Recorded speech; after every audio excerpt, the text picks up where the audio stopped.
అసలు పూరి జగన్నాథుడు పనసపండు దొంగిలించి ఎందుకు పరిగెడుతున్నాడు? ఒక చిన్న కథ రూపంలో తెలుసుకుందాం. మాధవ్ దాస్ గారు మొట్టమొదట జగన్నాథపురి వచ్చినప్పుడు దేవాలయం చూడగానే కేవలం 21 ఏళ్ళు నా జీవితం ప్రాపంచిక సుఖాలను అనుభవించడానికి వ్యర్థం చేశాను. రేపే నేను మరణిస్తే నా పరిస్థితి ఏమిటి అని ఆలోచిస్తూ అలా సముద్రం వైపు నడుచుకుంటూ వెళ్ళి నిద్రాహారాలు మానేసి కూర్చున్నాడు. తను పుట్టినప్పటి నుంచి ఆ మహాప్రభువు దర్శనం చేసుకోలేదని, 5 సంవత్సరాలు కూడా నా జీవితాన్ని వ్యర్థం చేసుకున్నాను అని బాధపడతాడు. 3 రోజులు గడిచిపోయాయి. తన పరమభక్తుడు ఏమీ తినలేదని తెలిసిన జగన్నాథుడు కూడా ప్రసాదం స్వీకరించలేదు. లక్ష్మీదేవి ఎందుకు ప్రసాదం స్వీకరించలేదు అని అడగగా, నా భక్తుడు ఆకలితో ఉండగా నేను ఎలా ఆహారం తింటాను అన్నాడు. అప్పుడు లక్ష్మీదేవి జగన్నాథుడితో ఇలా అంటుంది, నీ భక్తుడికి నేను ప్రసాదం పంపిస్తాను, మీరు భోజనం చెయ్యండి అని అంటుంది. లక్ష్మీదేవి అలా చెప్పగానే జగన్నాథుడు, కాదు నేనే స్వయంగా వెళ్తాను అంటాడు. జగన్నాథుడు తన బంగారు పళ్ళెంలో ఉన్న ప్రసాదాన్ని ఒక చిన్న బాలుడి రూపంలో మాధవదాస్ దగ్గరకు వెళ్తాడు. సాక్షాత్తు జగన్నాథ స్వామి ఈ ప్రసాదాన్ని మీకు ఇవ్వమని చెప్పారు అని బాలుడు ఆ ప్రసాదాన్ని మాధవదాస్కు అందజేస్తాడు. అది విన్న మాధవదాసు భావోద్వేగంతో, స్వామివారు నాకు స్వయంగా ఆహారం పంపించారా అంటూ ఆనందంతో అక్కడే కళ్ళు తిరిగి పడిపోయాడు. మెలకువ వచ్చి చూసేసరికి బాలుడు కనిపించలేదు. కానీ బంగారు పళ్ళెం దాంట్లో ఆహారం అలాగే ఉంది.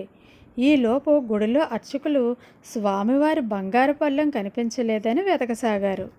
ఆ రోజు రాత్రే జగన్నాథుడు రాజుగారైన గజపతిరాజు కలలో కనిపించి, తన భక్తుడైన మాధవదాస్కు నేనే బంగారు పళ్ళెంలో ఆహారాన్ని తీసుకొని వెళ్ళాను అని చెబుతాడు. దాంతో రాజు తన పరివారంతో మాధవదాస్ దగ్గరకు బయలుదేరుతాడు. రాజు మాధవదాస్ దగ్గరికి వెళ్ళి తానే స్వయంగా జగన్నాథుడి దర్శనానికి తీసుకువెళ్తాను అని మాధవదాస్ను ఆలయంలోకి తీసుకొని వెళ్తాడు. మాధవదాసు ఆలయంలోకి ప్రవేశించగానే జగన్నాథుడు సంతోషంతో గంతులు వేస్తాడు. మాధవదాసు స్వామివారి సేవ చేసుకుంటూ ఆలయంలోనే అలా కొన్ని సంవత్సరాలు ఉండిపోతాడు. అలా కొన్ని సంవత్సరాలు గడిచిన తర్వాత జగన్నాథ స్వామివారికి చిన్నప్పుడు చిలిపి చేష్టలు గుర్తుకు వచ్చాయి. తనకు చిన్నప్పుడు చేసిన దొంగతనం మరలా చెయ్యాలి అని అనిపించింది. ఒంటరిగా వెళితే బాగోదని, తన అన్న బలరాముణ్ణి అడిగితే కోపగించుకుంటాడని మాధవదాస్ను సాయం అడుగుతాడు. అప్పుడు మాధవదాసు స్వామివారితో ఇలా అంటాడు, స్వామి మీరు లోకరక్షకులు కదా, మరి మీరు దొంగతనం చేయడం ఏంటి అని అడుగుతాడు. ఆ మాటలకు స్వామివారు అలిగి బొంగమూతి పెట్టుకుంటారు.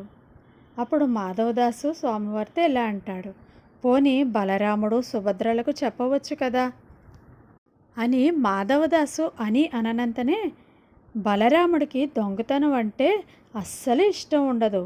దొంగతనం చేసిన వాడిని తరిమి తరిమి కొడతాడు.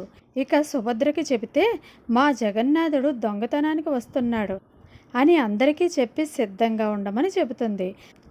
అప్పుడు దొంగతనం చేస్తే మజా ఏముంటుంది అని అంటాడు. చివరికి మాధవదాస్ గారు స్వామివారితో కలిసి దొంగతనం చేయడానికి అంగీకరిస్తారు. కానీ జగన్నాథ స్వామి మాధవదాస్కు కొన్ని షరతులు పెడతాడు. వేగంగా కదలాలి, కానీ శబ్దం రాకూడదు. రెప్ప వేయకుండా అప్రమత్తంగా ఉండాలి. రాత్రి సమయంలో స్వామివారు మాధవదాస్ గారు ఇద్దరూ దక్షిణ ద్వారం వద్ద కలుసుకున్నారు. మాధవదాసు చిన్న పిల్లవాడి రూపంలో ఉన్న జగన్నాథ స్వామివారిని ఎత్తుకొని పనసకాయల తోటలోకి వెళ్ళారు.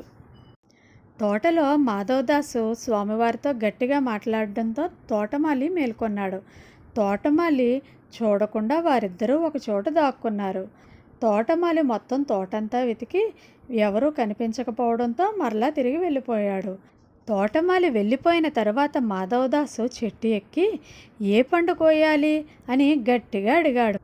అది విన్న తోటమాలి కర్ర పట్టుకొని పరిగెత్తుకుంటూ వస్తాడు. జగన్నాథుడు అక్కడి నుండి పారిపోయాడు.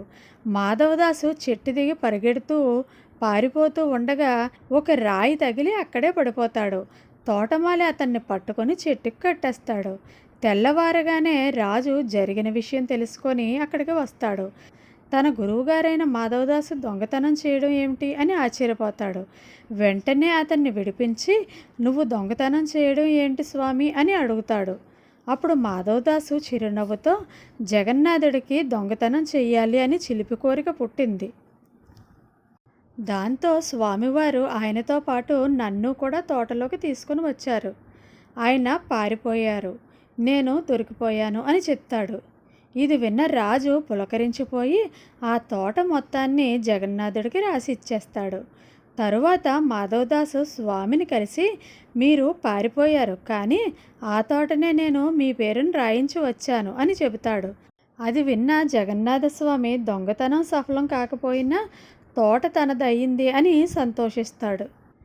జగన్నాథ స్వామి వారి ఈ చిలిపి కథ కనుక మీకు నచ్చినట్లయితే ప్లీజ్ లైక్ చేయండి.